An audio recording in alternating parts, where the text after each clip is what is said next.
Hello दोस्तों, कैसे हो आप। मैं जानती हूँ आप बड़े खैरियत से होंगे और अच्छी अच्छी कहानी सुन रहे होंगे। चलिए कहानी शुरू करते हैं। श्री कृष्ण ने अपनी मैया यशोदा को बताया 32 पूर्णिमा व्रत का रहस्य।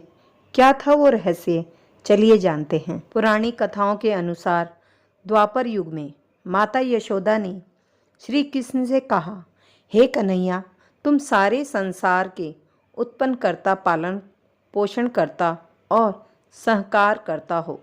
आज कोई ऐसा व्रत मुझे बताओ जिसके करने से मृत्यु लोक में स्त्रियों को विधवा होने का भय ना रहे तथा यह व्रत सभी मनुष्यों की मनोकामना पूरी करने वाला हो। श्री कृष्ण कहने लगे, हे मैया, तुमने बहुत ही सुंदर प्रश्न किया है। मैं तुमसे ऐसे ही व्रत का विस्तार करना चाहता हूँ। सौभाग्य की प्राप्ति के लिए स्त्रियों को 32 पूर्णिमाओं का व्रत करना चाहिए। इस व्रत को करने से स्त्रियों को सौभाग्य और संपत्ति मिलती है। यह व्रत अचल सौभाग्य को देने वाला और भगवान शंकर के प्रति मनुष्य मात्र की भक्ति को बढ़ाने वाला है। यशोदा मैया कहने लगी, हे कन्हैया, सबसे पहले इस व्रत को मृत्यु लोक में किसने किया था, इसके विषय में विस्तार पूर्वक मुझसे कहो।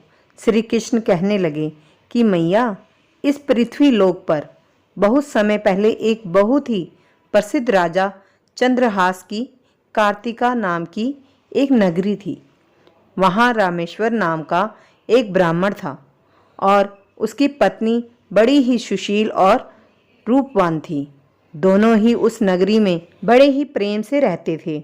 उनके घर में धन धान्य की कोई कमी नहीं थी। उन दोनों को बस एक ही दुख था, उनके कोई संतान नहीं थी, जिस कारण से वो दोनों बहुत दुखी रहते थे। एक दिन एक तपस्वी योगी उस नगरी में आया। वह योगी बाकी सभी घरों से भिक्षा मांगकर भोजन किया करता था, लेकिन उस ब्राह्मण के घर से भिक्षा नहीं मांगा करता था।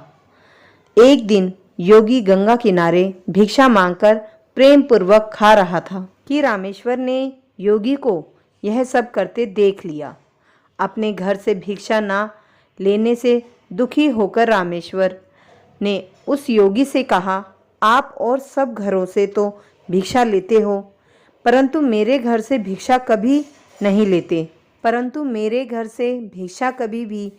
लेते। इसका कारण क्या है?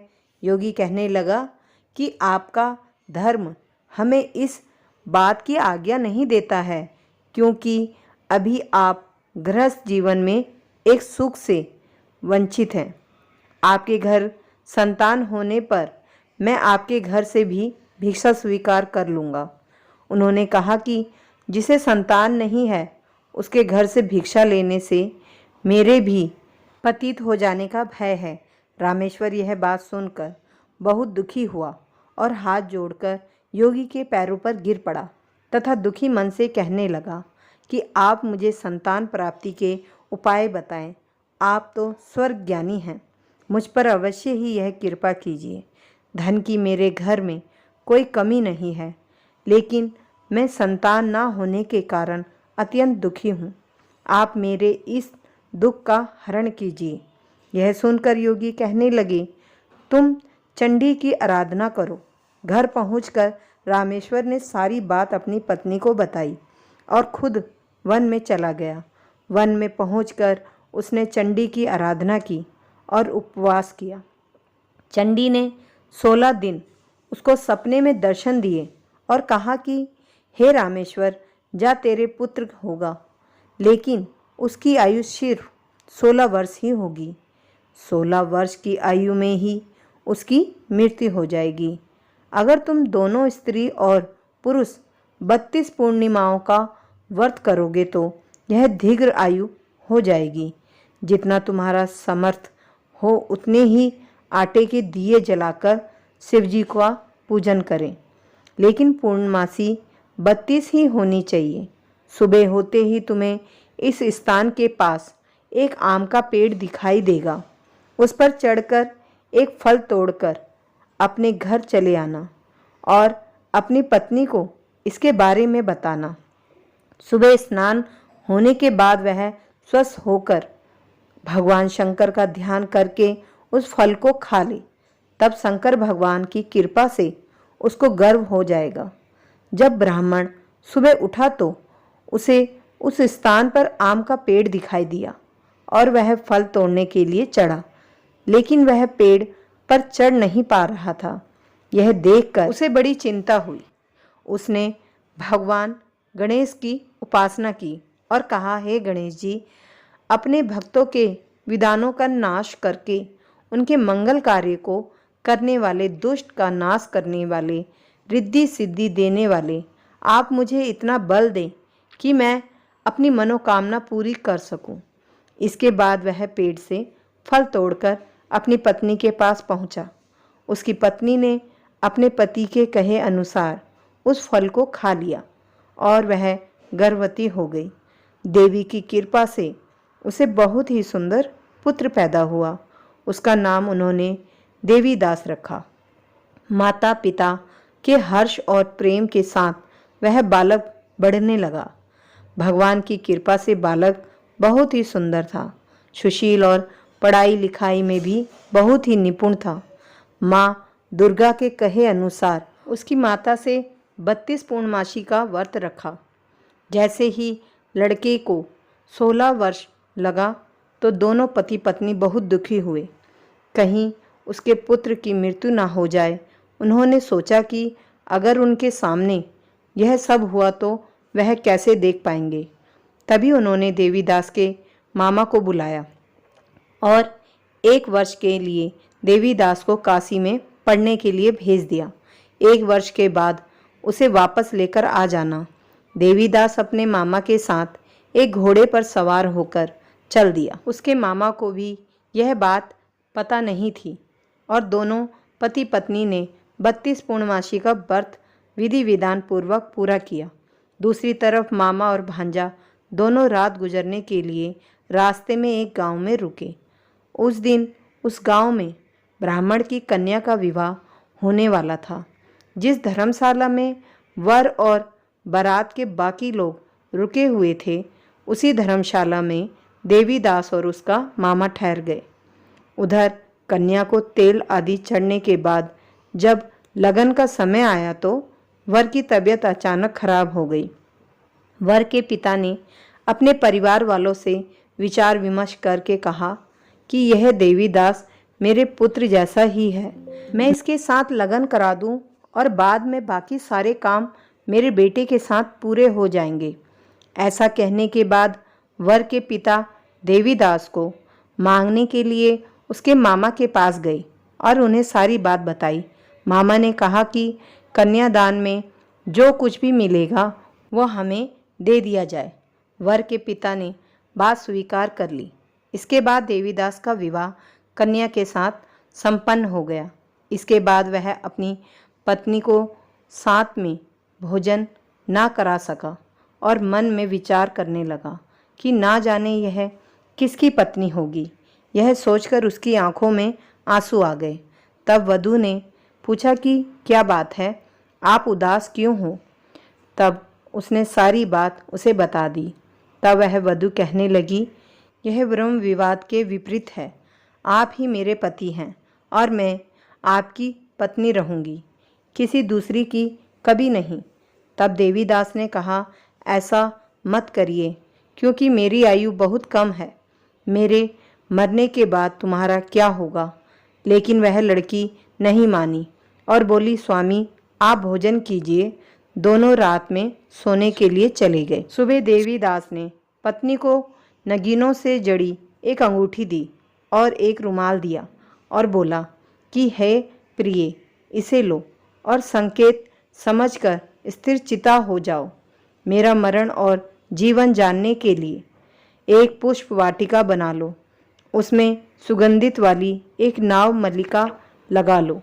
उसको प्रतिदिन जल से सींचा करो और आनंद के साथ रहो। जिस समय और जिस दिन मेरी मृत्यु होगी उस दिन यह फूल सूख जाएंगे। जब यह फिर से हरे होंगे तो जान लेना मैं जीवित हूँ। यह समझा कर वह वहाँ से चला गया। इसके बाद जब वर और बाकी बाराती मंडप में आए तो कन्या ने उसे देखकर कहा कि ये मेरा पति नहीं है, मेरे पति तो वो हैं जिनके साथ रात में विवाद हुआ। इसके साथ मेरा विवाह नहीं हुआ है। अगर यह वही है तो ये बताएं कि मैंने इसको क्या दिया और साथ ही कन्यादान के समय के आभूषण मिले उन्हें दिखाएं। कन्या की ये सारी बातें सुनकर वह कहने लगा कि मैं यह सब नहीं जानता। इसके बाद सारी बारात भी अपमानित होकर वापस लौट गई। भगवान श्री कृष्ण बोले, हे माता, इस प्रकार देवीदास काशी चला गया। जब कुछ समय बीत गया तो एक सर्प उसको डसने के लिए वहां आया, लेकिन वह उसको काट नहीं पाया क्योंकि उसकी माता ने पहले ही 32 पूर्णिमा का व्रत लिया था। इसके बाद खुद काल वहां पहुंचा। भगवान की कृपा से तभी वहां माता पार्वती और भगवान गणेश जी आ गए। देवीदास को मूर्छित दशा में देखकर माता पार्वती ने भगवान शिव से प्रार्थना की कि हे स्वामी, इस बालक की माता ने पहले ही 32 पूर्णिमा के व्रत कर लिए हैं, आप इसको प्राणदान दें। भगवान शिव ने माता पार्वती के कहने पर उसे प्राणदान दे दिए। उधर उसकी पत्नी उसके काल की प्रतीक्षा कर रही थी। उसकी पत्नी ने जाकर देखा कि पुष्प और पत्र दोनों ही नहीं हैं, तो उसको बहुत आश्चर्य हुआ। और जब उसने देखा कि पुष्प वाटिका फिर से हरी भरी हो गई तो वह समझ गई कि उसका पति जिंदा हो गया है। इसके बाद वह बहुत ही प्रसन्न होकर अपने पिता से कहने लगी कि मेरे पति जीवित हैं, उनको ढूंढिए। जब 16 वर्ष व्यतीत हो गया तो देवीदास भी अपने मामा के साथ काशी से वापस चल दिया। इधर उसकी पत्नी के परिवार वाले उन्हें ढूंढने के लिए जा ही रहे थे कि उन्होंने देखा कि देवीदास और उसका मामा उधर ही आ रहे थे।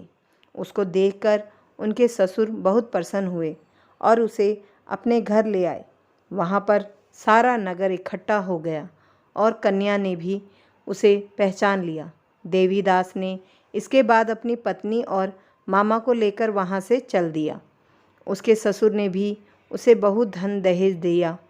जब वह अपने घर की तरफ चल रहा था तो उसके माता पिता को लोगों ने खबर दी कि तुम्हारा पुत्र देवीदास अपनी पत्नी और मामा के साथ आ रहा है। ऐसा समाचार सुनकर पहले तो उन्हें विश्वास नहीं हुआ, लेकिन जब देवीदास आया और उसने अपने माता पिता के पैर छुए तो देवीदास के माता पिता ने उनका माथा चूमा और दोनों को अपने सीने से लगा लिया। दोनों के आने की खुशी में रामेश्वर ने ब्राह्मणों को भोजन कराया और बहुत दान दक्षिणा दी। श्री कृष्ण कहने लगे कि इस तरह रामेश्वर को 32 पूर्णिमा के व्रत के प्रभाव से संतान प्राप्ति हुई। जो स्त्रियां इस व्रत को करती हैं वह जन्म जन्मांतर तक वैधव का दुख नहीं भोगती और सदैव सौभाग्यवती रहती है। मेरा वचन है, यह व्रत संतान देने वाला और सभी मनोकामनाओं को पूरा करने वाला है। ये कहानी अगर आपको पसंद आए तो इसको लाइक शेयर ज़रूर करना और प्लीज़ प्लीज़ प्लीज़ मेरे इस चैनल को सब्सक्राइब ज़रूर करना, हिंदी स्टोरी वर्ल्ड को।